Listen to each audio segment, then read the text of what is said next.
Assalamualaikum warahmatullahi wabarakatuh. Bagaimana kabar kalian hari ini? Semoga kalian dalam keadaan sehat walafiat dan senantiasa di dalam lindungan Allah Subhanahu wa taala. Baiklah, hari ini kita akan melanjutkan tentang materi iman kepada qada dan qadar. Kita lanjutkan ke bagian hikmah dan manfaat iman kepada qada dan qadar. Dari pertemuan hari ini nanti kalian diharapkan untuk dapat menganalisis dari tayangan video tentang qada dan qadar. Nanti akan disajikan film pendek, kalian nanti berdiskusi dan tanya jawab serta menganalisis hikmah dan manfaat iman kepada qada dan qadar. Selain itu, kalian nanti juga di dalam kompetensi keterampilannya, kalian nanti bisa mempresentasikan, ya, bisa mempresentasikan hasil diskusi dan tanya jawab berupa sajian paparan keterkaitan antara iman kepada qada dan qadar dengan sikap optimis, berikhtiar, dan bertawakal. Baiklah, kita lanjutkan ke materinya, yaitu tentang hikmah dan manfaat iman kepada qada dan qadar. Yang pertama, yaitu semakin meyakini bahwa segala sesuatu yang terjadi di alam ini tidak lepas dari sunatullah.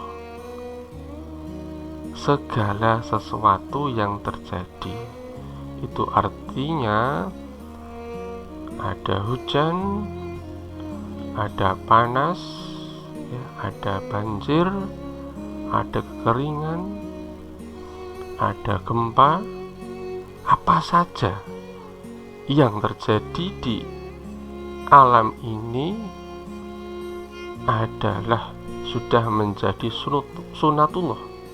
Apa itu sunatullah? Berarti sudah menjadi kehendaknya Allah.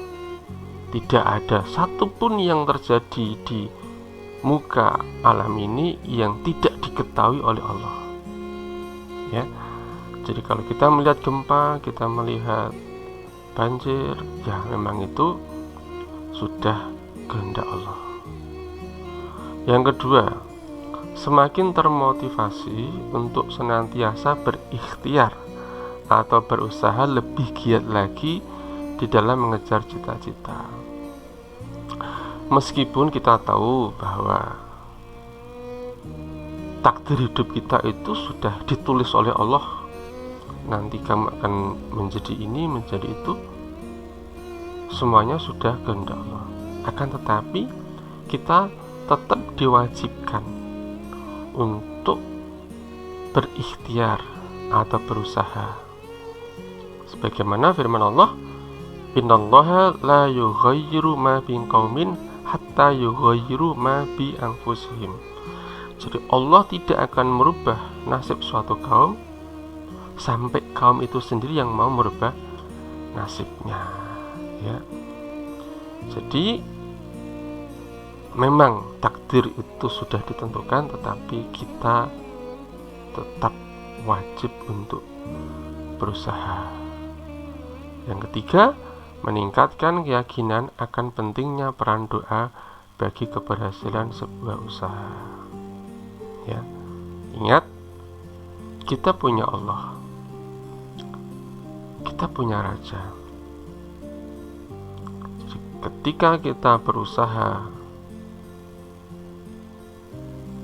ketika kita belajar giat, atau ketika kita sedang mengusahakan sesuatu, jangan lupa kita berdoa kepada Allah semoga apa yang kita kerjakan, apa yang sedang kita lakukan mendapatkan ridhonya, dimudahkan dan dilancarkan.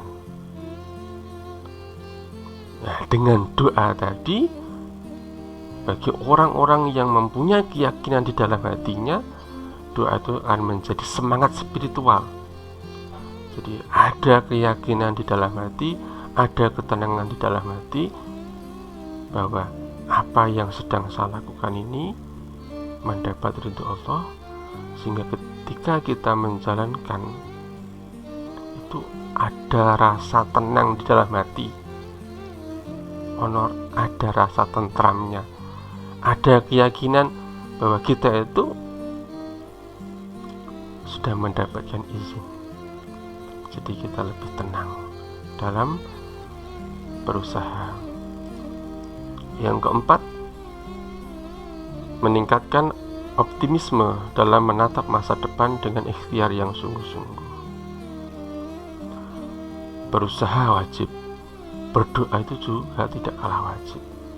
Tetapi rasa keyakinan di dalam hati kita bahwa kita pasti akan berhasil, itu juga harus ada. Jadi ketika kita berusaha, kita yakin kita akan berhasil.